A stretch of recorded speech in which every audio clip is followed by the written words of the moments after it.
BPSC TRE 1 में जिस तरीके से रिजल्ट जितने स्पीड में दिए गए उसके बाद उनकी बहाली भी हो गई, लेकिन अब कुछ कैंडिडेट ऐसे जो परेशान हैं सप्लीमेंट्री रिजल्ट को लेकर के, और इन सब को लीड करने के लिए यहाँ पहुँचे हैं छात्रों के हित की बात करने वाले जो माले विधायक है संदीप सौरभ जी। पहले उनसे बात कर लेते हैं। एक बार फिर से आप इन अभ्यर्थियों के साथ खड़े हैं। देखिए, हम लोग चाहते हैं कि शिक्षा विभाग ने जितनी वैकेंसी निकाली और उन पे जितने लोग ड्रॉप आउट हुए, जितने लोगों ने ज्वाइनिंग नहीं की, जितने के डॉक्यूमेंट्स में फॉल्ट आया, इन सब से जो सीटें खाली हुई हैं और वो काफ़ी बड़ी संख्या में सीटें हैं, उन सभी सीटों पर सरकार दोबारा से रिज़ल्ट जारी करे, सप्लीमेंट्री रिज़ल्ट जारी करे, ताकि वो सीटें फुलफ़िल हो और मिनिमम एलिजिबिलिटी क्राइटेरिया जिन लोगों ने क्रॉस कर लिया है और उनके लिए सीटें अगर अवेलेबल है तो उनके लिए दूसरा लिस्ट आना चाहिए और इनके साथ न्याय होना चाहिए।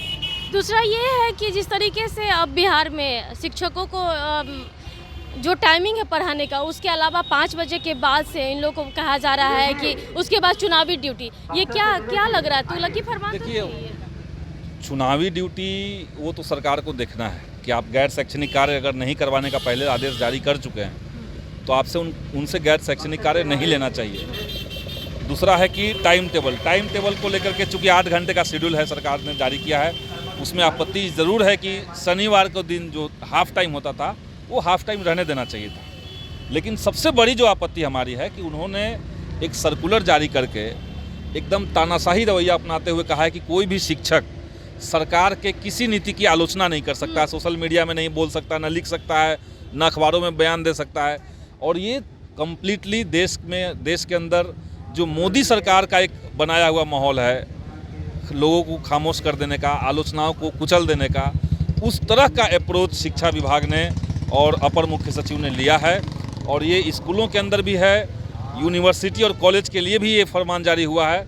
और यहाँ तक कि जो यूनिवर्सिटी टीचर्स का एसोसिएशन है फुटाब का एक सिर्फ अखबार में बयान छपने के चलते उनके ऊपर कार्रवाई की जा रही है। तो हम सब लोग इसका विरोध कर रहे हैं और हमारी एक बैठक अभी होने वाली है, उसको लेकर के हम लोग विचार विमर्श करेंगे और इसके खिलाफ हम लोग आवाज़ उठाएंगे। अभी जो आपकी बैठक होगी वो शिक्षा विभाग जिस तरीके से फरमान जारी किया उसी को लेकर राज्य कमेटी की बैठक है, उसमें ये मुद्दा सबसे प्रमुखता से बात होगी इस पर।